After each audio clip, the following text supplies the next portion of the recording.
Bismillahirrahmanirrahim. Assalamualaikum warahmatullahi wabarakatuh. Alhamdulillahi ala ihsanih wa syukru lahu ala taufiqihi wa amtinanih.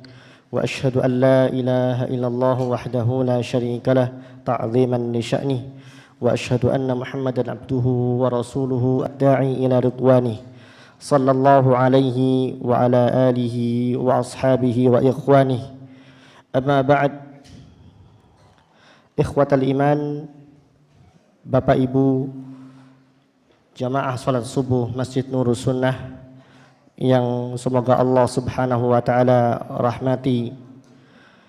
Alhamdulillah, pada kesempatan subuh yang berbahagia ini kita dapat hadir di salah satu rumah dari rumah Allah subhanahu wa ta'ala, yakni Masjid Nurus Sunnah, untuk bersama-sama melaksanakan ibadah salat subuh berjamaah, dilanjutkan dengan talabul ilmi. Kita menuntut ilmu yang insyaallah dalam kesempatan yang mulia ini kita akan mendengarkan bersama kajian dengan tema fikih bermadhab yang akan disampaikan oleh Al-Fadhil Al-Ustadz Ammi Nurbaith STBA hafizahullahu ta'ala.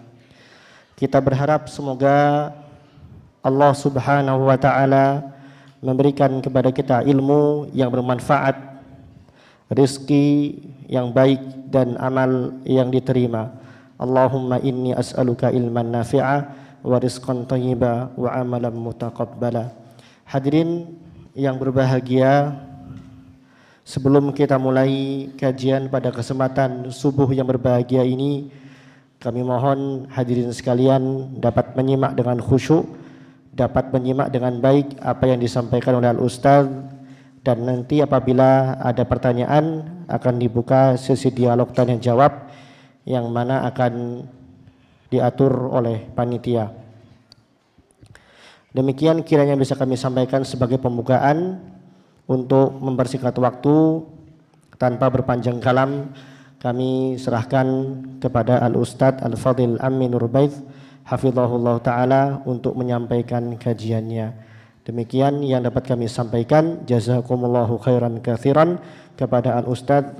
Min fadlik, waktu dan tempat kami persilakan. Falyatafaddal mashkuran.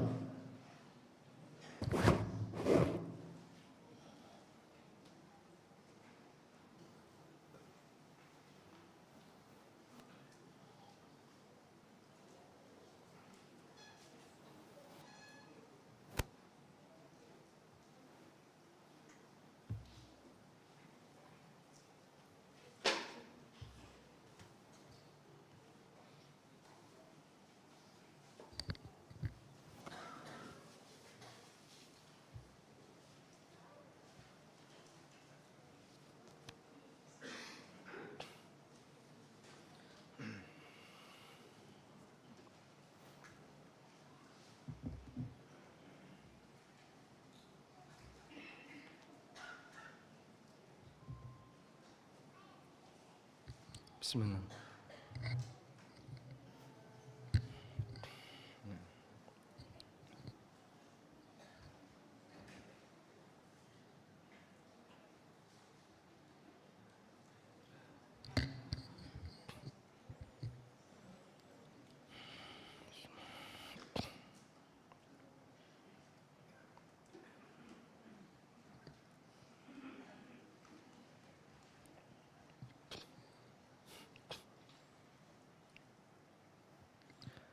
Assalamualaikum warahmatullahi wabarakatuh.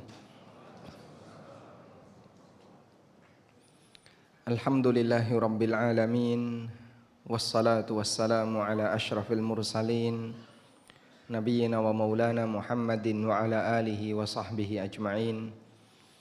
Wa ashhadu an la ilaha illallah wahdahu la syarika lah, wa ashhadu anna Muhammadan abduhu wa rasuluh, sallallahu alaihi wa ala alihi wa sahbihi wa man tabi'ahum bi ihsanin ila yaumiddin.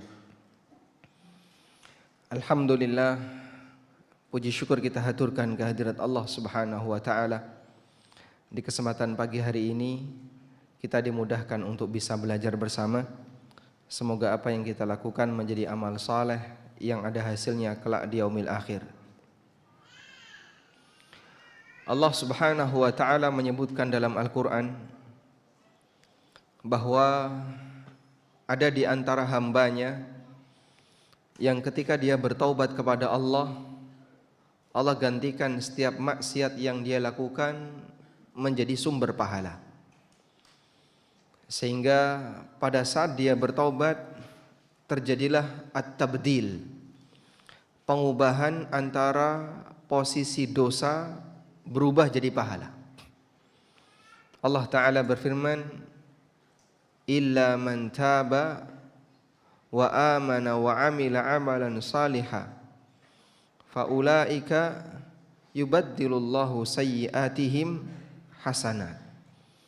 Kecuali orang yang bertaubat, dia beriman dan melakukan amal saleh, maka mereka adalah orang yang yubaddilullahu sayyiatihim hasanat. Allah gantikan perbuatan dosanya sebagai pahala. Al-Hafidz Ibnu Katsir rahimahullah menyebutkan berkaitan dengan ayat ini ada dua pendapat ulama. Pendapat yang pertama, bahwa ketika orang itu berbuat dosa lalu dia bertaubat, maka itu akan memberikan motivasi bagi dia untuk melakukan amal saleh dalam rangka menutupi dosa yang telah dia kerjakan. Sehingga misalnya ada orang yang dulunya rajin berbuat transaksi riba, lalu setelah dia bertaubat, dengan taubatnya itu memotivasi dia untuk banyak bersedekah, maka dosanya berubah menjadi amal saleh. Ini pendapat yang pertama, dan ini pendapat jumhur ahli tafsir. Pendapat yang kedua, illa man taba wa amana wa amila amalan salihah, orang yang bertaubat, beriman dan beramal saleh lalu maksiatnya berubah menjadi ibadah, berubah menjadi pahala, ini berlaku secara otomatis. Sehingga begitu orang berbuat maksiat lalu dia bertaubat, maka perbuatan maksiat yang pernah dia kerjakan berubah menjadi pahala. Dan itu anugerah yang diberikan oleh Allah Subhanahu wa taala kepada para hambanya untuk memotivasi mereka agar semangat dalam melakukan taubat. Padahal kita kalau berbuat salah satu dihitung satu, dan itu pun ketika hambanya bertaubat, seorang hamba ini bertaubat, Allah Subhanahu wa taala gantikan perbuatan dosa jadi menjadi pahala. Kata Al-Hafidz Ibnu Katsir, sebab orang itu ketika bertaubat maka dia akan selalu mengiringi hidupnya dengan istighfar. Dia menyesal dengan perbuatan dosa yang dia lakukan. Dia mohon ampun kepada Allah. Dia iringi dengan zikir, dan itu semuanya adalah tambahan pahala yang akan dia dapatkan. Ini sedikit pelajaran dari apa yang tadi kita dengarkan dalam sholat subuh. Imam membaca akhir dari surat Al-Furqan. Selanjutnya di kesempatan kali ini kita akan melihat satu buku yang buku ini kami tulis kurang lebih 1 tahun yang lalu, atau belum sampai 1 tahun, dan sekarang sedang dalam proses untuk dibedah namun belum selesai. Di ANB Channel baru kurang lebih 2/3, sehingga belum selesai dibedah, dan buku ini kami beri judul Fikih Bermadhab. Ada yang bawa bukunya? 1 di depan, beberapa ada di belakang. Baik. Jadi buku ini kami tulis menyusul adanya beberapa sikap di antara para ikhwah yang ketika mereka sudah ngaji, sudah belajar, namun belum bisa memposisikan diri di tempat yang tepat pada saat terjadi ikhtilaf, saat terjadi perbedaan pendapat, dan memandang bagaimana hakikat dari sebuah madhab. Sebagian sampai beranggapan alergi dengan istilah madhab. Pokoknya madhab itu tidak boleh, dilarang untuk bermadhab. Ada juga yang ketika menghadapi ikhtilaf, dia kalau sudah mengambil salah satu pendapat, menilai sesat pendapat yang lain.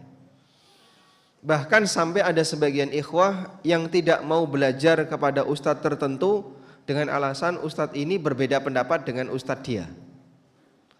Padahal yang namanya ikhtilaf, yang namanya perbedaan pendapat, itu semuanya masih di dalam ranah ijtihad. Itulah kurang lebih latar belakang kenapa kami menulis buku ini. Dan secara ringkas, bahasanya buku fikih bermadzhab ini akan memberikan panduan kepada masyarakat. Kalau kita itu beragama, apa sih yang akan kita jumpai dalam beragama? Sehingga misalnya begini, kalau Bapak Ibu mau ke arah Bantul atau ke arah Yogyakarta, sepanjang perjalanan Anda akan menjumpai banyak sekali rambu-rambu. Ada yang menyuruh belok kanan, ada yang menyuruh belok kiri, ada yang menyuruh Anda diem, ada yang menyuruh lambat, ada yang menyuruh untuk dipercepat, dan seterusnya. Nah, kita perlu mengetahui tanda dari rambu-rambu itu agar kita bisa memahami. Suruh belok kanan, kita belok kanan. Suruh belok kiri, kita belok kiri. Suruh melambat, kita melambat. Suruh dipercepat, kita mempercepat perjalanan. Dalam beragama kita akan menjumpai itu. Sehingga kalau kita lihat di daftar isi, Pak, di daftar isi coba kita lihat. Dalam beragama kita akan menjumpai banyak hal dan kita butuh penjelasan dari rambu-rambu ketika kita jumpai ketika kita beragama. Mulai yang pertama, ketika kita beragama kita akan menjumpai dalil. Sumber dalil itu apa saja, Pak? Al-Quran, hadis, ijma', terus qiyas. Kita perlu paham Quran itu apa, batasan hadis yang sahih itu bagaimana, ijma' itu apa, qiyas itu apa. Saya sering mendengar ustadz mengatakan ijma', tapi saya tidak ngerti ustadz, ijma' itu apa. Saya sering mendengar ustadz mengatakan qiyas, tapi qiyas saya tidak tahu qiyas itu apa. Maka kita perlu ngerti yang dimaksud dengan ijma' dan qiyas itu apa, batasan teks itu disebut Al-Quran bagaimana, hadis itu seperti apa, kita perlu tahu. Karena pada saat kita beragama, kita akan bersinggungan dengan dalil. Saat kita beragama, kita akan bersinggungan dengan dalil. Dan yang namanya agama itu pasti butuh panduan. Namanya agama pasti butuh panduan. Karena itulah bagian dari syarat untuk bisa disebut sebagai agama yang legal di negara kita, agama itu harus punya kitab suci. Kalau tidak punya kitab suci, belum diakui oleh negara. Ada salah satu agama yang sedang diperjuangkan untuk bisa diakui sebagai agama yang resmi di Indonesia. Namun berhubung agama ini belum punya kitab suci, maka sedang dirancang pembuatan kitab sucinya, Pak. Pusat agama ini ada di daerah Palangkaraya. Sementara ini agama yang sedang dirancang kitab sucinya ini merger dengan agama Hindu. Merger dulu ya.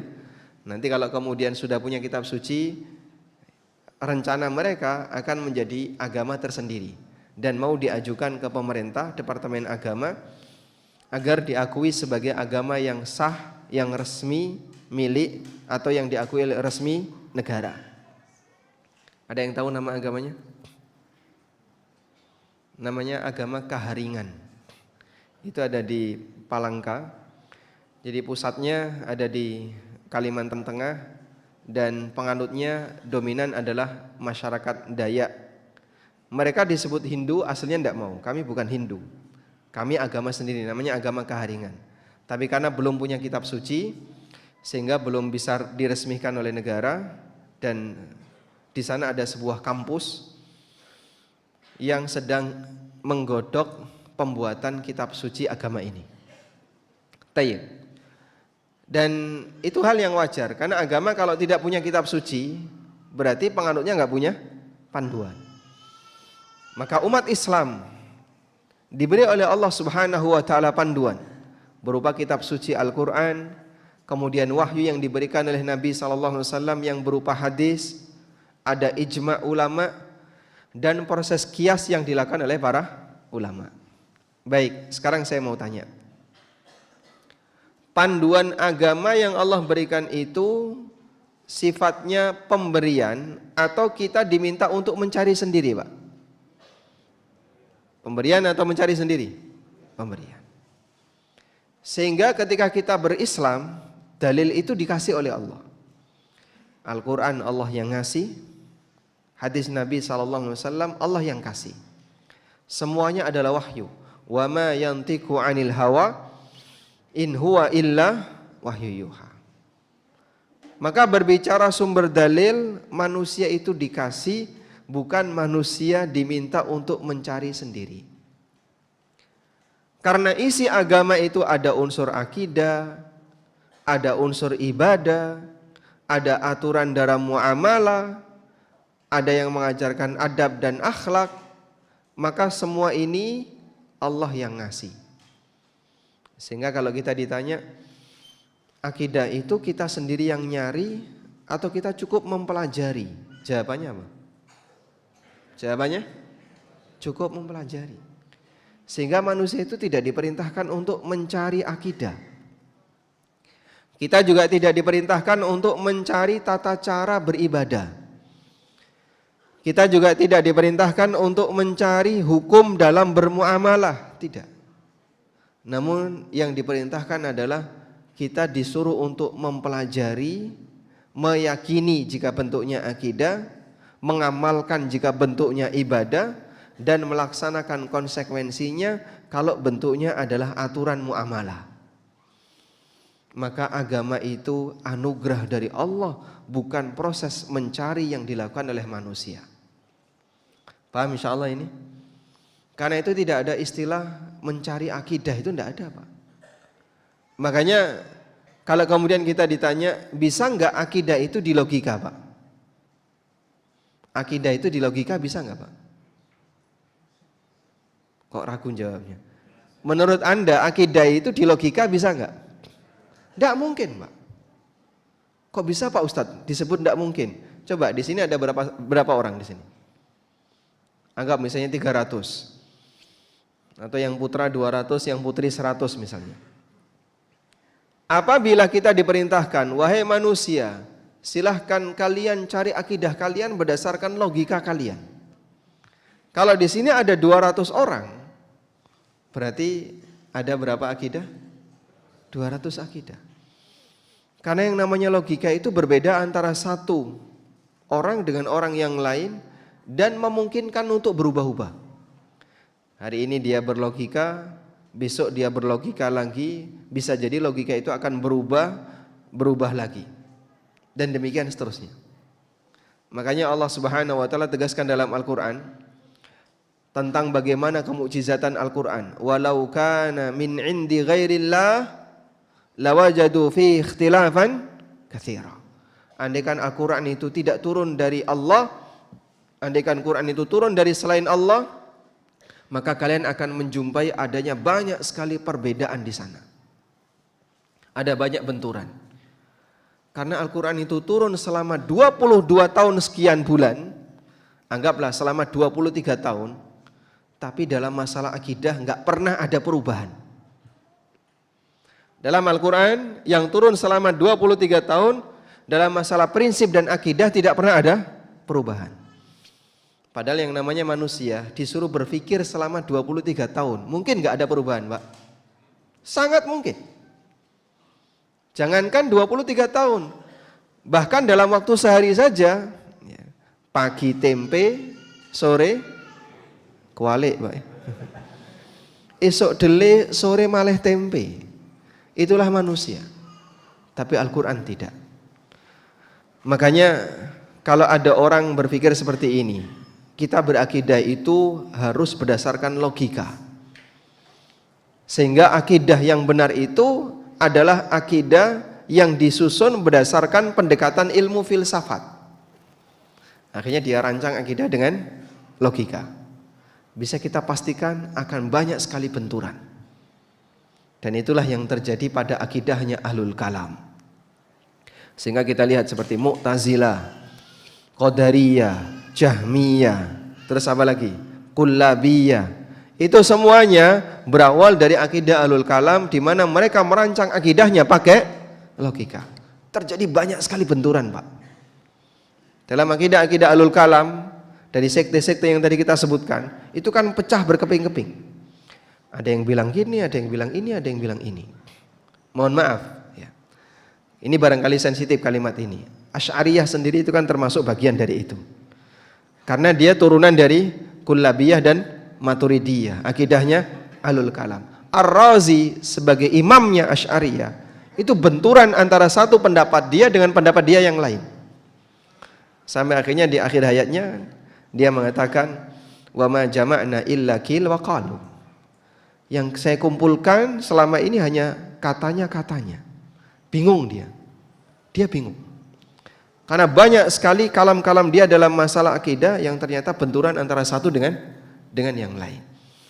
Padahal dia imamnya mazhab Asy'ariyah dalam masalah akidah. Karena yang namanya akidah itu tidak mungkin dirancang pakai logika.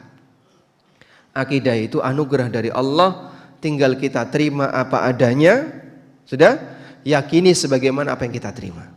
Paham di sini, Pak ya? Jadi kita akan menjumpai yang pertama ketika beragama adalah kita akan menjumpai dalil. Lalu dari dalil itu kita perlu mengenal dalil itu apa saja, bagaimana konsekuensi kita ketika menerima dalil. Selanjutnya setelah kita menjumpai dalil, maka kita akan menjumpai ulama. Manusia ini tingkatannya berbeda-beda. Ada orang yang paham dalil dan ada yang nggak paham dalil. Kenal tapi nggak paham. Bapak Ibu kenal Al-Quran? Kenal? Kenal ya? Baik. Dalam Al-Quran ada berapa surat, Pak? 114 surat. Ada berapa ayat? Ada berapa ayat? 6.000 sekian ratus ayat. Yang jelas lebih dari 6.000. Ulama berbeda pendapat tentang angka resminya. Angka validnya ulama beda pendapat. Sudah? Ada sekian ribu ayat dan ada sekian ratus surat. Kita kenal. Kalau Anda membaca salah satu surat dalam Al-Quran, apakah semua kita paham? Apakah kita semuanya paham? Ada yang paham, ada yang tidak paham. Sehingga tingkat pemahaman manusia berbeda-beda. Maka di antara hamba Allah ada yang dijadikan oleh Allah Ta'ala sebagai orang yang punya tingkat pemahaman lebih tinggi dibandingkan yang lain. Merekalah ulama. Lalu terus bagaimana ketika kita mau mengikuti ulama itu? Nah, di sini saya cantumkan 9 kaidah dalam mengikuti ulama. Dari mulai kaidah yang pertama sampai yang ke-9, ini kita berbicara apa sih yang perlu kita lakukan ketika kita mau mengikuti ulama. Itu kita bahas di 9 kaidah ini. Sudah? Nah, saat kita mengikuti ulama, kita menjumpai di sana ada madhab. Loh, kok jadi ada madhab, Pak? Ada Hanafiyah, ada Malikiyah, ada Syafi'iyah, ada Hambali, ada Zahiriyah. Saya bingung ini. Ini menyikapi madhab ini bagaimana? Terus apakah kita harus bermadhab? Lalu madhab apa yang harus kita ikuti? Maka kita perlu mengenal batasan madhab dan bagaimana panduan dalam bermadhab. Kami cantumkan di sini fikih bermadhab. Dan ini yang kami gunakan jadi judul buku. Sehingga judul buku itu adalah cuplikan dari judul salah satu bab di dalam buku. Maka dalam fikih bermadhab kita membahas pengertian madhab, sejarah munculnya madhab, mengapa hanya 4 madhab yang terkenal, tingkatan dalam bermadhab dan seterusnya, sampai yang terakhir adalah hukum menisbahkan diri dengan madhab tertentu. Boleh nggak sih kita mengatakan saya Syafi'i, saya Hambali, saya Hanafi atau Maliki? Apakah itu diperbolehkan? Itu dibahas di hukum menisbahkan diri dalam bermadhab. Sudah? Lalu di saat itulah kita menjumpai adanya ikhtilaf, perbedaan. Yang satu mengatakan A, yang satu mengatakan B. Kita butuh untuk bersikap yang benar ketika menjumpai seperti ini. Lalu bagaimana cara bersikap yang benar? Panduannya ada di fikih ikhtilaf. Mulai dari definisi perbedaan dalam masalah fikih, perbedaan itu bagian dari sunnatullah, sampai yang terakhir adalah pendapat kelompok yang menyimpang tidak perlu dipedulikan. Ini membahas tentang fikih ikhtilaf. Sudah? Nah, ikhtilaf itu terjadi melalui proses apa, Pak? Melalui proses ijtihad. Karena dia terjadi melalui proses ijtihad, masyarakat perlu paham itu. Kedudukan ijtihad itu seperti apa? Posisi ijtihad itu seperti apa? Mohon maaf, mungkin bisa dikondisikan dulu.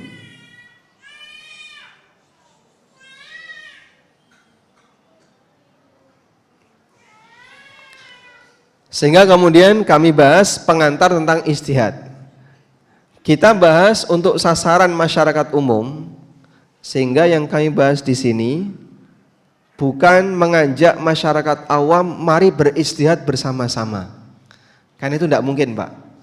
Orang yang belum saatnya untuk berijtihad dilarang berijtihad. Contoh misalnya, nggak ngerti sama sekali tentang masalah muamalah. Lalu dia ditanya oleh tetangganya. Kalau orang tidak ngerti ketika ditanya oleh orang yang nggak ngerti juga, yang lebih tepat gimana, Pak? Mal mas'ulu anha bi'a'lama minas sa'il. Sing ditakoni padha ora ngertine karo sing takon. Jangan menjawab, jangan berijtihad.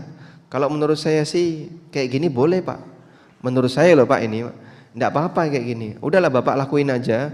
Nanti kalau Bapak berdosa bilang saya, Pak, ya. Anda kalau memang belum waktunya beristihad, jangan beristihad. Karena istihad itu ada panduannya. Sehingga di sini karena sasarannya untuk masyarakat awam, maka penjelasan tentang pengantar istihad ini bukan mengajak teman-teman untuk beristihad, bukan. Namun memperkenalkan ijtihad itu seperti apa sih? Bagaimana beratnya ijtihad? Dan umat itu butuh yang namanya ulama mujtahid. Nah, itu penjelasan di pengantar tentang ijtihad. Sudah? Nah, dalam berijtihad konsekuensinya ada orang yang ngikuti hasil ijtihad orang lain. Proses mengikuti ini disebut dengan taklid. Kita mengenal ada istilah taklid. Terus batasan taklid mana yang boleh, mana yang tidak boleh. Nah, kita bahas kaidah dalam taklid beragama agar tidak menjadi taklid buta. Sudah? Selanjutnya kita juga bersinggungan dengan yang namanya fatwa. Kita sering punya masalah lalu kita ingin bertanya. Berarti apa ini, Pak? Minta fatwa. Nah, ketika kita minta fatwa, batasan yang perlu kita ketahui saat minta fatwa itu apa? Maka ada penjelasan tentang fikih mengenai fatwa.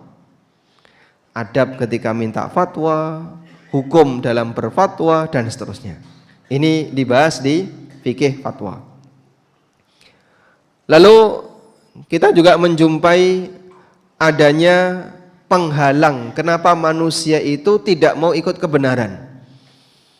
Ada dua penghalang terbesar kenapa manusia tidak mau ikut kebenaran. Penghalang yang pertama adalah logika. Sehingga kadang kenapa orang itu tidak mau ikut kebenaran?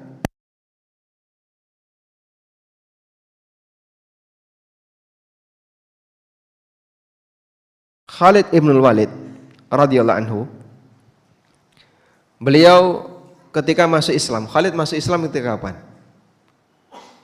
Khalid masuk Islam itu kapan? Menjelang Fathu Mekah.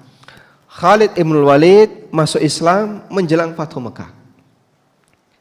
Lalu ada sahabat yang tanya, selama ini kemana saja? Kok baru sekarang kamu masuk Islam? Padahal teman-teman kamu, orang-orang yang seusia dengan kamu sudah lama masuk Islam, kenapa kamu sekarang baru masuk Islam? Maka Khalid mengatakan, inna fina rijalan ra'yuhum mithlul jibal. Kami dulu itu punya anggapan, di tengah kami ada beberapa orang yang logikanya itu seperti gunung. Karena logika mereka seperti gunung, maka kami anggap mereka ini orang-orang yang hebat, panutan bagi kami dalam berpikir, sehingga kami memandang Muhammad ketika bertentangan dengan orang ini, berarti ajaran Muhammad menyimpang. Salah satunya adalah bapaknya Khalid bin Walid. Siapa namanya bapaknya Khalid bin Walid? Al-Walid Khalid bin Walid, berarti bapaknya Walid. Al-Walid Ibnul Mughirah.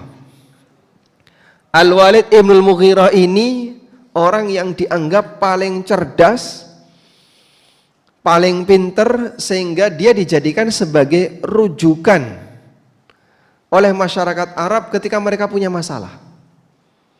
Sehingga jawabannya itu dipuji-puji, pinter dia, jawabannya tepat, jawabannya cerdas, dan seterusnya. Itu karakter Al-Walid bin Mughirah, bapaknya Khalid bin Walid. Dan banyak orang musyrikin yang tidak mau masuk Islam, alasannya adalah karena logika. Bahasa kita kayak gini ya, itu para ustadzmu yang isi di masjid kamu, mereka itu kan belum profesor, jarang yang doktor, tapi dia menyampaikan sebuah pernyataan yang profesornya aja nggak pada setuju. Di kampus-kampus saya itu banyak profesor, itu punya pernyataan yang beda dengan orang ini, sehingga orang mandangnya subjektif. Pokoknya kalau sudah bergelar profesor aja itu diikuti. Orang memandangnya apa? Subjektif. Ternyata penyakit seperti ini sudah ada sejak masa jahiliyah. Allah Subhanahu wa taala berfirman, "Dzarni wa man khalaqtu wahida wa ja'altu lahu malam mamduda wa mahattu lahu tamhida thumma yatma'u an azid. Kalla innahu," gimana ayatnya? "Sa'urhiquhu sa'uda. Innahu fakkara wa qaddar.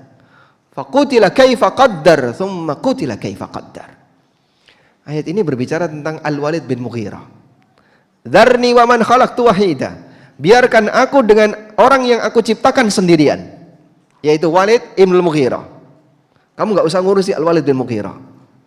Sebagaimana aku yang menciptakan, aku yang akan ngurusi dia. Karena Al-Walid ini jadi puncaknya orang musyrikin. Apa yang dikatakan Al-Walid tentang Muhammad, itulah yang akan mereka aminkan. Datang Abu Jahal kepada Al-Walid. Abu Jahal mengatakan, "Aku mendengar, wahai Al-Walid, kamu telah masuk Islam. Sabba'ta ma'a Muhammadin. Kamu telah jadi sabi'ah bersama Muhammad." Siapa yang bilang seperti itu? Masyarakat. Makanya mereka mau masuk Islam gara-gara kamu mau masuk Islam. Enggak, saya enggak ngomong kayak gitu. Al-Walid punya ketertarikan dan membenarkan isi Quran, tapi dia enggak mau masuk Islam. Gengsi dia. Datang Abu Jahal dan bilang, kata masyarakat kau mau masuk Islam. Terus enggak benar. Tolong berikan pernyataan kepada mereka tentang Quran yang dibawa oleh Muhammad. Sebentar, saya pikirkan dulu. Innahu fakkara wa qaddar. Dia berpikir dan mau menetapkan statement apa yang cocok untuk Quran. Faqutila kaifa qaddar. Maka celakalah kenapa dia akan menetapkan statement untuk membantah Quran. Tsumma qutila kaifa qaddar. Kemudian celakalah dia, terlaknat dia, terkutuk dia, karena dia akan menyampaikan sebuah statement yang membantah Quran. Al-Walid bin Mughirah berpikir, coba ada yang ngusul ya, wahai Walid, sebut saja Quran itu syair. Al-Walid bilang, saya adalah penyair terhebat di sini, dan saya tahu perbedaan antara syair dan bukan syair. Quran bukan syair. Kalau saya ngomong Quran syair, ngawur ngomongnya. Kalau saya ngomong Quran itu syair, saya ngawur, dan dia nggak mau ngawur. Dia akan menyampaikan sebuah statement yang nggak ngawur, statement ilmiah, Pak. Kalau begitu bilang saja Muhammad dukun. Saya kenal siapa dukun, dan saya tahu siapa dukun. Pernyataan Muhammad bukan seperti pernyataan dukun. Terus apa lagi? Sebentar. Innahu fakkara wa qaddar. Faqutila kaifa qaddar. Dia itu berpikir, ditunggu oleh masyarakat Quraisy, apa yang dikatakan oleh Al-Walid itulah yang akan diaminkan. Thumma qutila kaifa qaddar, thumma nadhar, thumma abasa wa basar, thumma istakbara wastakbar, thumma gimana? Thumma adbara wastakbar, faqala in hadza illa sihrun yu'sar. Kemudian ketika dia berpaling, dia mengatakan in hadza illa sihrun yu'thar. Al-Qur'an ini tidak lain hanyalah sihir. In hadza illa sihrun yu'thar, in hadza illa qaulul bashar. Ini tidak lain adalah sihir dan tidak lain adalah ucapan manusia. Masya Allah. Kalamu Rabbil Izzah dianggap sebagai ucapan manusia. Dan Allah nggak ridho dengan itu. Maka Al-Walid bin Mughirah berpikir, apa sih kalimat yang tepat? Kemudian dia sampaikan, Quran itu sihir dengan bukti bisa memberikan pengaruh. Makanya disebut sihrun yu'thar. Terbukti ada orang yang mendengarkan Quran, akhirnya dia bercerai antara dia dengan istrinya. Terbukti ketika orang mendengarkan Quran terus dia pecah keluarganya. Terbukti ketika dia mendengarkan Quran lalu dia jadi sobi'ah, beda keluar dari agama sebelumnya. Berarti ini memang sihir. Itulah statement yang disampaikan oleh Al-Walid bin Mughirah yang ditunggu oleh masyarakat. Begitu Al-Walid ngomong seperti itu, menguatkan orang musyrikin untuk menolak Al-Quran. Sehingga salah satu di antara ujian yang disampaikan oleh manusia ketika mereka mau menolak sebuah kebenaran, itu dipikirkan statement apa sih yang cocok. Dulu disebut teroris, kayaknya kok enggak teroris, enggak pernah ada ajakan untuk bom bunuh diri atau menyakiti orang lain, memberontak pemerintah, enggak pernah ada ajakan itu. Baik, jangan sebut teroris, enggak ilmiah. Terus diganti bibit teroris. Jadi dari dewasa diganti bibitnya. Kalau bibitnya cocok enggak? Sebentar dulu ditimbang. Disebut bibit teroris kayaknya enggak cocok. Karena pondasinya memang tidak pernah mengajarkan itu. Pondasi mengajarkan bibit-bibit terorisme, mengkafirkan orang, ngajak bom bunuh diri, membunuh aparat, enggak ada sama sekali. Bibit itu enggak ada. Sampai di pendidikan yang paling dasar pun enggak ada. Oh, berarti bukan bibit teroris. Dipikir lagi, oh kayaknya cocoknya radikal ini. Kenapa kok radikal? Suka menyalahkan orang lain. Nah, akhirnya jadilah radikal. Tapi enggak kok, penyampaiannya kalem, ya. Radikalem. Karena kalem ini enggak cocok kalau disebut radikal. Dalam beberapa suasana kajiannya kalem, enak didengar, adem, sehingga ketika pendengarnya ikut ngaji adem, ayem, merem. Loh, terbukti tidak radikal. Saat kajian akeh sing merem gitu. Pokoknya kajian bar subuh. Enggak cocok.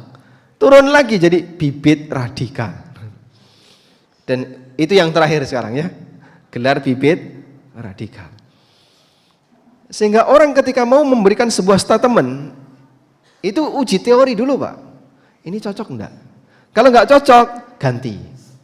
Karena dia enggak mau membuat sebuah statement yang bertentangan dengan realita. Nanti jadinya enggak ilmiah. Seperti kemarin waktu sedang terjadi ketegangan ya, di mana kampus dianggap sebagai tempat para bibit radikal. Itu kan sampai diundang, banyak kampus diundang, kemudian para rektor atau wakil rektor, intinya yang berkepentingan dengan kampus diundang, dikumpulkan oleh negara dan disampaikan penjelasan tentang bibit-bibit radikalisme di dunia kampus. Selesai forum itu, ada salah satu yang bertanya. Beliau menyampaikan seperti ini. Jika kampus dianggap sebagai bibit radikal, Maka pilihannya dua, dibinasakan atau dibimbing. Mohon arahan. Kalau kampus ini dianggap sebagai bibit radikal, anggaplah data itu valid, kampus dianggap sebagai bibit radikal. Pilihannya dua. Karena negara ini mau memberantas radikalisme, pilihannya dua. Kampus ini dibinasakan. Udah tutup semuanya, sehingga tidak ada lagi mahasiswa. Agar tidak ada pembentukan bibit radikal. Pilihan ini kan tidak mungkin. Chaos nanti negara kalau seperti ini dilakukan. Tinggal pilihan yang kedua. Apa pilihan yang kedua? Kampus ini dibina. Kalau kita sudah berbicara kampus ini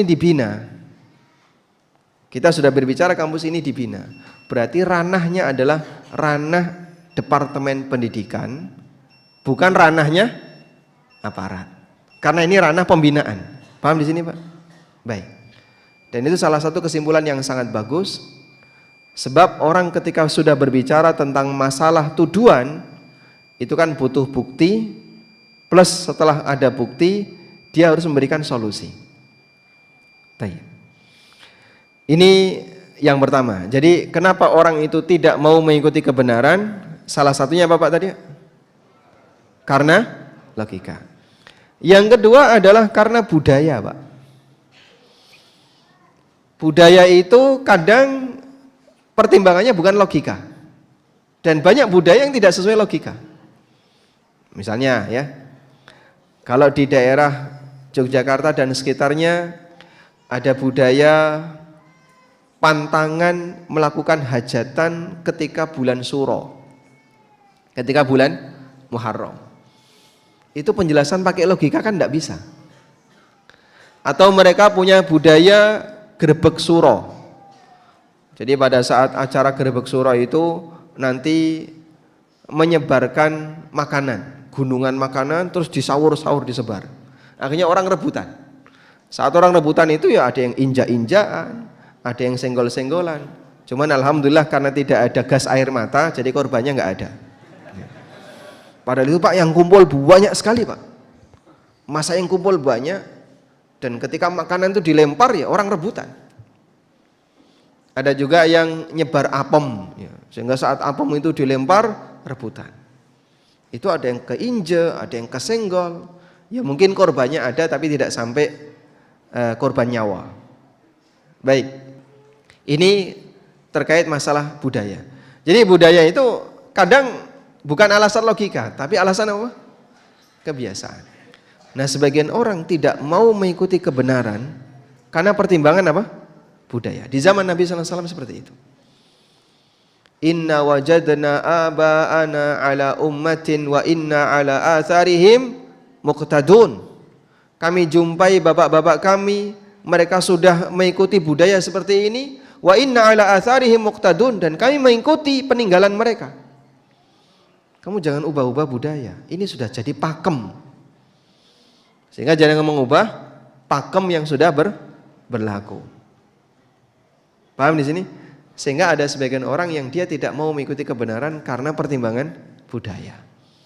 Padahal Islam itu tidak menolak budaya, hanya saja Islam tidak menerima semua budaya.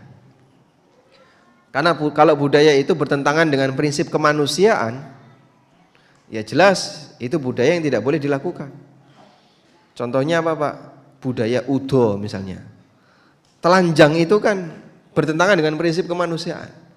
Apa bedanya wedhus karo menungsa kalau sama-sama telanjang Pak? Sehingga dulu orang musyrikin ketika tawaf Pak, telanjang Pak. Makanya saya sampaikan kepada masyarakat, siapa yang bilang jilbab itu budaya Arab, tidak tahu sejarah dia. Wanita Arab itu nggak pakai jilbab.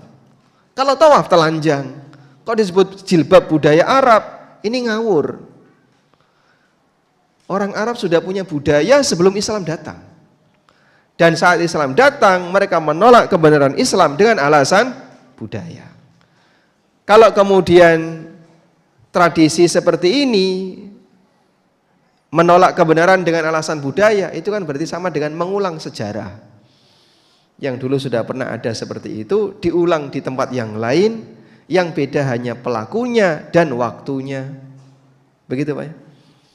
Makanya kalau ada orang yang menolak sebuah kebenaran dengan alasan ini sudah jadi tradisi kami, itu sama dengan mengulang sejarah orang di masa silam, di mana mereka menolak kebenaran dengan alasan ini sudah jadi tradisi nenek moyang kami. Maka kita perlu tahu bagaimana cara menyikapi budaya yang benar. Di sini saya sebutkan, Islam tidak memusuhi adat dan tradisi. Dilihat dari status hukumnya, secara umum adat dan budaya bisa kita bagi jadi 3. Kemudian penyimpangan tidak boleh dibela dengan alasan sudah menjadi kebiasaan. Karena yang tepat itu, yang benar itu membiasakan kebenaran, bukan membenarkan kebiasaan. Sehingga kalau ada kebiasaan yang menyimpang, ya jangan dibela dengan alasan sudah kebiasaan.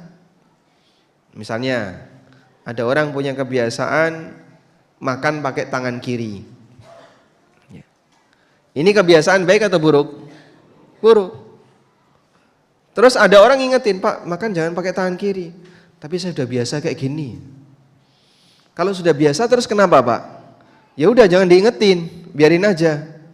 Ya salah, Pak. Kebiasaan yang salah jangan dibela dengan alasan kebiasaan. Mohon maaf, Pak, di sini nggak boleh ngeses. Tapi saya itu sudah jadi ahli hisab sejak lahir. Masya Allah, Bapak berarti dulu di teknik pakai rokok. Kebiasaan sejak kecil. Tidak boleh, Pak. Kebiasaan yang salah tidak boleh dibela dengan alasan kebiasaan. Sehingga itu harus ditinggalkan.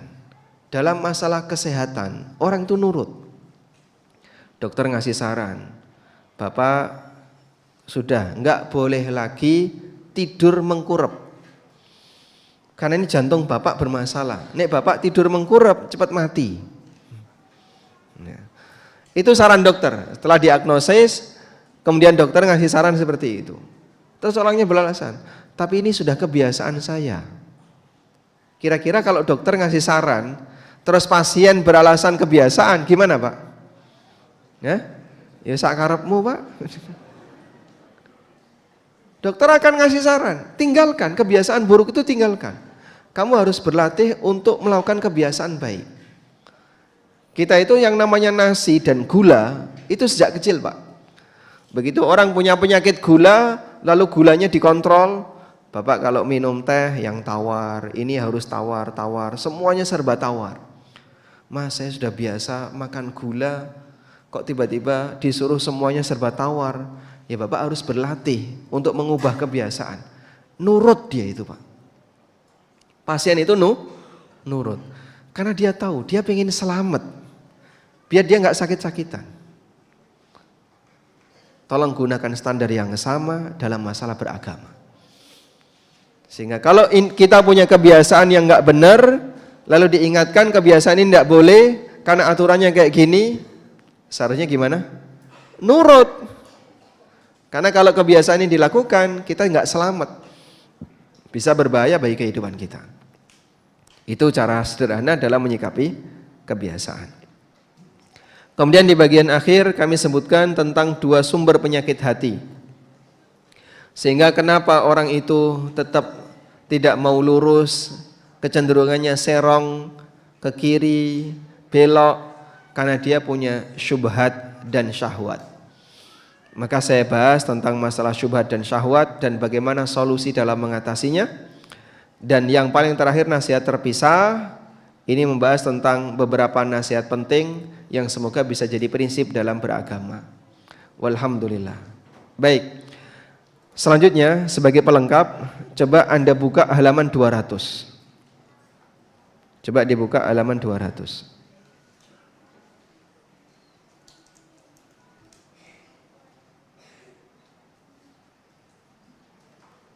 Nah.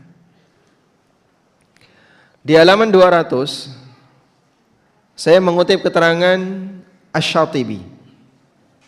Halaman berapa ini? 205. Ada keterangan Asy-Syatibi yang cukup bagus ya. Nah, di sini. Asy-Syatibi menggambarkan bahwa umat itu sedang melakukan perjalanan. Umat sedang melakukan perjalanan. Menjalankan perjalanan bersama. Untuk menempuh perjalanan itu mereka membutuhkan banyak bekal. Beliau lantas menyebutkan aneka bekal itu, lalu beliau mengatakan, wa in kana bihi quwwatu zadin fis sayri ila ayyasila ila aqsal ghayati fil mafrudatil kifaiyah wa fil lati yanduru min man yasilu ilaiha kal istihadi fis syari'ati wal imarah fa bidzalika tastaqimu ahwalud dunya wa a'malul akhirah. Ketika umat memiliki bekal kekuatan dalam melakukan perjalanan hingga dia sampai ke puncak tujuan, ya, dalam masalah fardu kifayah dan dalam hal yang jarang bisa dicapai oleh orang seperti ijtihad dan urusan imarah, maka dengan ini kondisi kehidupan dunia akan terlaksana dengan baik, demikian pula amal akhirat. Ini ada di kitab Al-Muwafaqat. Jadi begini, beliau gambarkan, kita ini seperti sedang melakukan perjalanan jauh, melakukan perjalanan bareng-bareng. Dalam perjalanan ini kita butuh apa? Bekal. Siapa yang harus mencukupi bekal ini? Yang harus memenuhi bekal ini adalah bagian dari umat itu sendiri. Sehingga umat harus bisa memenuhi bekal mereka sendiri. Agar umat tidak mencari dari tempat yang lain. Karena kalau kebutuhan umat itu belum tercukupi, maka mereka akan mencari dari tempat yang lain. Baik, saya sampaikan sebuah contoh kasus yang sangat sederhana. Yang namanya kasus di masyarakat itu selalu berkembang atau diam di tempat. Selalu berkembang. Akan ada selalu kasus yang baru, masalah yang baru yang terjadi di tengah umat. Masyarakat butuh nggak Pak penjelasan untuk kasus seperti ini Pak? Butuh? Butuh. Mereka butuh penjelasan tentang hukumnya. Saya butuh penjelasan tentang hukum A, tentang kasus B, tentang kasus C. Kemana saya harus bertanya? Sehingga di saat itu butuh seorang ulama mujtahid yang dia bisa menjelaskan hukum dari setiap kasus yang dialami oleh masyarakat. Kalau di tengah masyarakat itu tidak ada ulama mujtahid, maka seluruh kasus itu akan dibiarkan tanpa jawaban. Kalau tanpa jawaban gimana Pak? Masyarakat akan bertahan dalam kebingungan, atau pilihan yang kedua dia akan mencari ke tempat yang lain. Itulah yang terjadi. Paham di sini Pak? Sehingga misalnya kalau di Surabaya tidak ada satupun ustadz yang mengajarkan tentang masalah akidah. Nggak ada satupun ustadz yang ngajar akidah. Di sini Pak kajiannya isinya kalau nggak motivasi, fikih keluarga, masalah poligami, terus tentang apalagi pengobatan alternatif, isinya cuma itu Pak kajiannya. Nggak ada bahas akidah, bahas tentang tauhid, itu nggak ada. Sehingga masyarakat buta tentang masalah ini. Tapi mereka bingung, mereka pingin nyari akidah. Akhirnya ketika nggak ada yang ngajari, dia nyari ke tempat yang lain. Paham di sini Pak? Atau bertahan dalam posisi kebingungan karena dia nggak tahu. Itulah yang akan terjadi kalau di tengah umat tidak ada yang ngajari. Makanya umat itu butuh dari semua cabang ilmu yang ada dalam Islam, umat butuh di masing-masing cabang harus ada pengajarnya. Terus siapa yang harus hadir mengajar? Jawabannya adalah unsur dari umat itu. Kalau unsur dari umat itu tidak ada yang tampil mengajar, gimana Pak? Seluruh umat ini berdosa, karena ini fardu kifayah. Maka masyarakat akan tetap bertahan berdosa kalau di tengah mereka tidak ada salah satu dari mereka yang siap mengajarkan masalah yang dibutuhkan oleh umat. Paham insyaallah jamaah? Makanya kalau misalnya Bapak butuh salah satu tokoh yang bisa mengajarkan tentang fikih muamalah dengan detail, atau misalnya fikih tentang ilmu waris. Ada banyak kasus masalah warisan, ada banyak kasus tentang masalah harta pusaka, wasiat, tapi nggak ada satupun ustadz di tempat ini yang pernah mengajarkan. Sehingga masyarakat bingung, nggak ngerti. Akhirnya pilihannya dua, bingung lalu mereka berbuat salah sehingga warisan dibagi sakarepe dhewe, atau pilihan yang kedua dia nyari ke tempat yang lain. Sebelum mereka bisa menghadirkan orang yang bisa menjelaskan ini di tengah umat, maka umat berdosa. Makanya kita butuh orang yang paham tentang fikih ilmu waris. Kita butuh orang yang paham tentang apa itu wasiat dan penjelasannya. Kita butuh orang yang paham tentang fikih zakat. Kalau di masyarakat ini tidak ada yang menjelaskan tentang fikih zakat, sampai orang tidak zakat dan tidak tahu bagaimana cara zakat, berarti kebutuhan fardu kifayah ini belum terpenuhi. Kalau belum terpenuhi gimana Mas? Dosa kabeh. Itu yang digambarkan oleh Asy-Syatibi. Kita itu sedang melakukan sebuah perjalanan, butuh bekal. Jika tidak ada satupun yang mau menyempatkan dirinya untuk menyediakan bekal itu, maka satu rombongan ini berdosa semuanya. Kalau saya menggunakan standar yang disampaikan oleh As-Suyuti dalam Al-Itqan terkait masalah menjaga Quran, As-Suyuti menyebutkan dalam satu tingkat kecamatan wajib harus ada satu hafidz Quran. Kalau tidak ada, maka satu kecamatan itu berdosa. Kok bisa Pak? Karena kehadiran satu hafidz Quran ini dalam rangka untuk menjaga agar Quran ini tidak hilang. Dan itu kelasnya tingkat satu kecamatan. Ini kecamatan apa di sini? Gedangan. Di satu kecamatan Gedangan, hafidz Quran ada Pak? Insya Allah ada ya. Kalau di kota insya Allah ada. Insya Allah kehadiran mereka itu menggugurkan fardu kifayah bagi masyarakat. Cuman kita masih butuh yang lain. Ulama mujtahid yang dia bisa membahas permasalahan-permasalahan baru di tengah masyarakat, yang pertanyaannya sangat banyak. Kadang mereka berjibun, pingin datang, saya pingin tanya ini, tapi nggak sempat. Terlalu banyak pertanyaan yang disampaikan. Berarti kebutuhannya perlu banyak. Kalau cuma satu antrinya panjang, berarti harus lebih banyak orang lagi yang kita didik untuk bisa itu Pak. Kalau belum ada gimana Mas? Masyarakat berdosa sampai mereka bisa mewujudkan kehadiran orang seperti itu. Maka mengkader orang itu kewajiban masyarakat. Sehingga harus ada falaula nafara min kulli firqatin ta'ifatun liyatafaqahu fiddin. Harus ada di setiap masing-masing ta'ifah, kelompok umat, orang yang secara khusus menyibukkan diri belajar. Liyatafaqahu fiddin wa liyundhiru qaumahum idza rajau ilaihim la'allahum yahdharun. Mereka harus menyediakan waktu, menyediakan kesempatan untuk tafaqquh fiddin dalam rangka memberikan peringatan bagi masyarakat. Kalau orang ini tidak ada, kita semuanya berdosa. Sudah?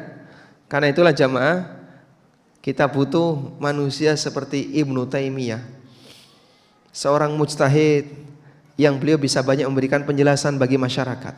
Butuh manusia sekelas An-Nawawi, ulama mujtahid yang bisa memberikan penjelasan kepada masyarakat. Kita butuh manusia sekelas Ibnu Qudamah, ahli fikih yang bisa menjelaskan kepada masyarakat. Kita butuh manusia-manusia sekelas para ulama di masa silam. Dan umat ini kehilangan mereka dan belum ada gantinya. Maka tolong jadi renungan kita bersama ya. Kita kehilangan tokoh-tokoh kibar di masa silam dalam masalah muamalah, dalam masalah ijtihad, dan belum ada gantinya. Sehingga estafet keberadaan orang yang dibutuhkan umat ini harus selalu hadir di tengah umat. Wallahu a'lam. Sudah syuruk Pak? Berapa menit lagi sholat? Sudah boleh sholat. Baik, kita sampai jam berapa? Sampai selesai. Kalau sekarang sudah selesai berarti sudah selesai. Tayyib. Barangkali ada yang mau disampaikan, silahkan. Kasih kesempatan, mungkin ada yang mau menyampaikan sesuatu. Ada catatan atau masukan untuk buku ini? Silahkan. Tidak ada?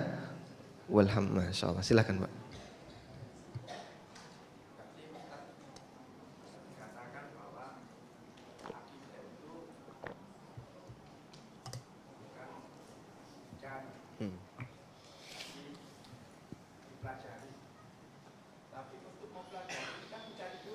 Ya.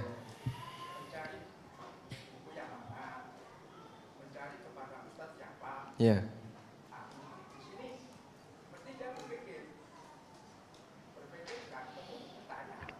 Nah.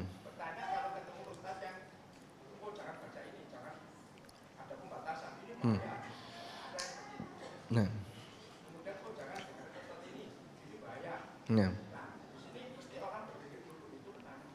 Nah. Baik. Baik. Jazakallah khairan.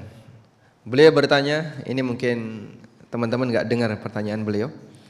Tadi saya menyampaikan bahwasanya akidah itu tugas kita adalah apa? Mempelajari dan bukan mencari. Kenapa kita perlu mempelajari dan bukan mencari? Karena akidah itu sudah disediakan sehingga manusia tidak perlu mencarinya. Cukup ikuti saja apa yang sudah ada. Makanya dalam Al-Quran tidak ada perintah beragama yang isinya disuruh mencari. Adanya disuruh mengikuti. Udkhulu fis-silmi kaffah. Masuklah kalian ke dalam agama Islam secara keseluruhan. Ittabi'u ma unzila ilaikum mir rabbikum. Ikutilah apa yang telah diturunkan dari kalian, dari Rabb kalian kepada kalian. Sehingga perintahnya disuruh mengikuti, disuruh memasuki, bukan disuruh mencari. Juga kita disuruh untuk mempelajari. Utlu ma uhiya ilaika mir rabbik. Bacalah apa yang telah diwahyukan kepadamu dari Rabbmu. Allah Subhanahu wa taala juga berfirman, Iqra bismi rabbikal ladzi khalaq. Bacalah dengan nama Rabbmu yang telah menciptakan. Dan Allah katakan bahwasanya manusia itu diajari oleh Allah. Allamal insana ma lam ya'lam. Dia yang mengajarkan manusia apa yang tidak mereka ketahui. Sehingga kenapa manusia tidak perlu mencari? Karena tidak ada perintah mencari. Adanya perintah mengikuti. Cuman untuk bisa mengikuti itu butuh proses belajar. Dan dalam proses belajar yang dicari sumbernya. Sehingga bukan mencari objeknya, tapi mencari apa? Sumbernya. Ibaratnya kayak gini Pak. Allah telah menyediakan, misalnya apa? Allah menyediakan, misalnya saya buat gambaran. Seorang bos sudah menyediakan air minum untuk seluruh karyawannya. Nah, air minum itu di sebuah perusahaan ditaruh di banyak tempat. Ada yang ditaruh di kulkas, ada yang ditaruh di lemari, ada yang masih di kardus dan seterusnya. Sudah? Dan beliau melarang kepada seluruh karyawannya, jangan membuat air minum sendiri. Saya sudah sediakan air minum. Lalu ada karyawan yang datang ke keran, terus dia membuat air minum sendiri. Kerannya dibuka, diwadahi gelas, terus ditutup. Ini saya bisa buat sendiri? Loh, perintahnya bos jangan buat. Kamu tinggal ngambil aja apa yang ada. Ngambilnya di mana? Kamu cari di sekitar sini. Jadi mencarinya itu mencari sumbernya, bukan membuat objek. Sehingga yang saya maksud akidah itu kita tidak perlu mencari, dalam arti jangan merancang akidah. Jangan berinovasi untuk membuat akidah. Sebab itu tidak mungkin. Orang berinovasi membuat akidah mustahil terjadi. Ya, dengan ilustrasi tadi ya, kalau ada 100 orang semuanya disuruh berpikir untuk merancang akidahnya, maka akan terjadi 100 akidah. Terus akidah yang mana yang harus kita ikuti? Logika saya dengan logika Bapak berbeda. Saya punya logika, Bapak punya logika. Terus kita harus mengikuti logika yang mana? Ya ikuti logika masing-masing. Jadinya nanti ada semiliar agama. Karena jumlah muslim ada 1 miliar. Dan itu tidak mungkin. Makanya Allah kasih agar manusia tinggal apa? Mengikuti. Wallahu a'lam. Dipahami insyaallah Pak? Alhamdulillah. Baik. Ada lagi? Silahkan.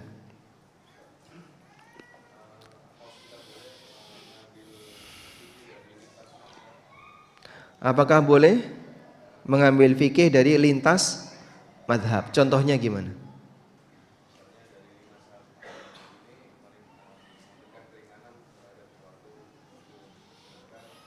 Madhab yang ini mana yang lebih ringan kita ambil gitu ya.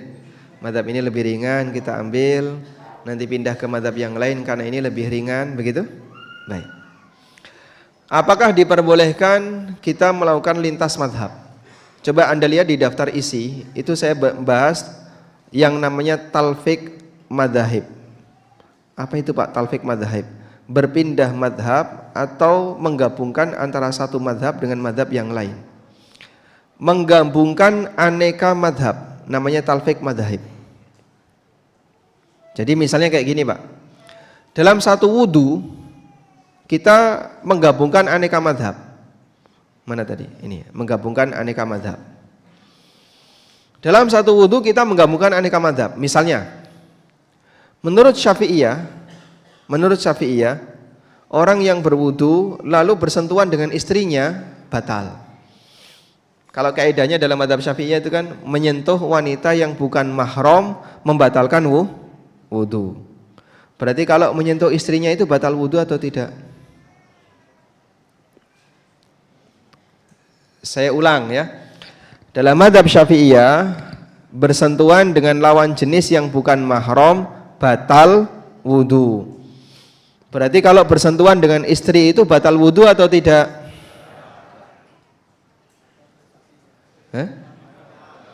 Menurut Syafi'iyah bersentuhan dengan istri batal atau tidak? Kalimat di Syafi'iyah nanti Anda bisa lihat di Matan Abi Suja ya. Matan Al-Ghayah wa Taqrib, Matan Abi Suja yang menjadi salah satu kurikulum dalam belajar fikih Syafi'iyah dasar. Disebutkan di antara pembatal wudu adalah bersentuhan dengan lawan jenis yang bukan mahram. Kalimatnya gitu. Bukan mahram. Sudah? Jangan nambah-nambahi kalimatnya ya. Terus pertanyaannya. Jadi enggak usah lanjutannya ada istri enggak Pak di situ? Anggap saja enggak ada. Pokoknya kalimatnya bukan mahram. Sudah? Sekarang pertanyaannya. Kalau bersentuhan dengan istri itu batal wudu atau tidak menurut Syafi'iyah?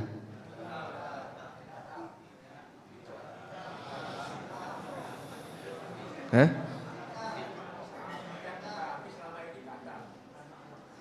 Istri itu mahram atau bukan? Menurut Bapak Ibu istri itu mahram atau bukan? Angkat tangan coba yang mengatakan mahram. Istri mahram bukan? Hah? Mahram?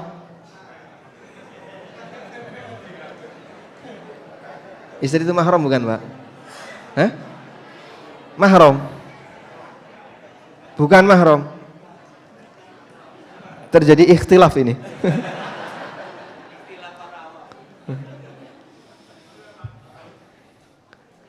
Istri itu bukan mahram. Kok bisa istri bukan mahram Pak? Kalau mahram nggak boleh dinikahi Pak. Karena definisi mahram itu orang yang tidak boleh kita nikahi. Sehingga suami itu bukan mahram. Istri bukan mahram, suami bukan mahram. Berarti dia berduaan dengan orang yang bukan mahramnya. Yang ketiganya setan. Ketiganya siapa itu? Anaknya Pak. Istri bukan mahram, makanya nyebutnya suami atau istri. Kamu safar bareng siapa? Bareng suami, bukan bareng mahramnya, ya. Makanya bersentuhan dengan istri itu batal karena istri bukan mahram. Jadi kaidahnya Syafi'iyah itu bersentuhan dengan lawan jenis yang bukan mahram batal. Maka ketika bersentuhan suami istri kenapa batal? Karena mereka bukan mahram. Baik. Namun dalam mazhab Hanafi, menyentuh lawan jenis yang bukan mahram tidak batal. Hanya saja dalam mazhab Hanafi orang yang mengkonsumsi onta itu batal. Tapi kalau Syafi'iyah tidak batal. Nah, itu digabungin. Kalau dalam urusan sentuhan saya ngikuti Hanafi, tapi kalau dalam masalah makan onta saya ngikuti Syafi'i. Itu yang dimaksud dengan talfik madhab. Sehingga ada orang yang tawaf. Ketika tawaf, lapor ke Ustadz. Pak, tadi ketika tawaf saya kok kayaknya ada tus gitu, gimana Pak? Jenengan ngentut? Nggih. Terus gimana? Nah ini sudah mau ke Bukit Sofa, mau sa'i, baru ngomong, Bapak ngulangi tawaf sendiri berani? Nggak berani Pak, hilang kok malahan. Nah terus pripun nih? Ya sudahlah, pakai mazhab yang lain aja ya. Kita ganti mazhab karena ini dibutuhkan. Sehingga dia pindah mazhab dalam satu kegiatan tawaf, bisa jadi dia menggabungkan banyak mazhab. Itu yang disebut dengan talfiq mazhab. Nah talfiq mazhab ini para ulama mengatakan ada dua pendapat. Ada yang mengatakan dilarang mutlak. Dan ini pendapatnya Hanafiyah, tidak boleh, haram talfiq mazhab. Sehingga orang itu harus konsisten. Konsisten, mazhabnya apa? Syafi'i. Syafi'i terus konsisten. Hanafi terus konsisten. Ini talfiq mazhab. Ini pendapat yang pertama. Pendapat yang kedua, talfiq mazhab hukumnya diperbolehkan dengan syarat. Apa syaratnya? Itu dilakukan bukan dalam rangka untuk mencari rukhsah. Apabila talfiq mazhab itu dilakukan dalam rangka mencari rukhsah, sengaja mencari yang paling ringan, maka orangnya berdosa. Dan itu termasuk di antara perbuatan kefasikan. Di buku ini saya sebutkan juga tentang kasus orang yang secara sengaja nyari-nyari rukhsah. Nyari-nyari hal yang paling ringan. Coba dilihat di fikih fatwa ya.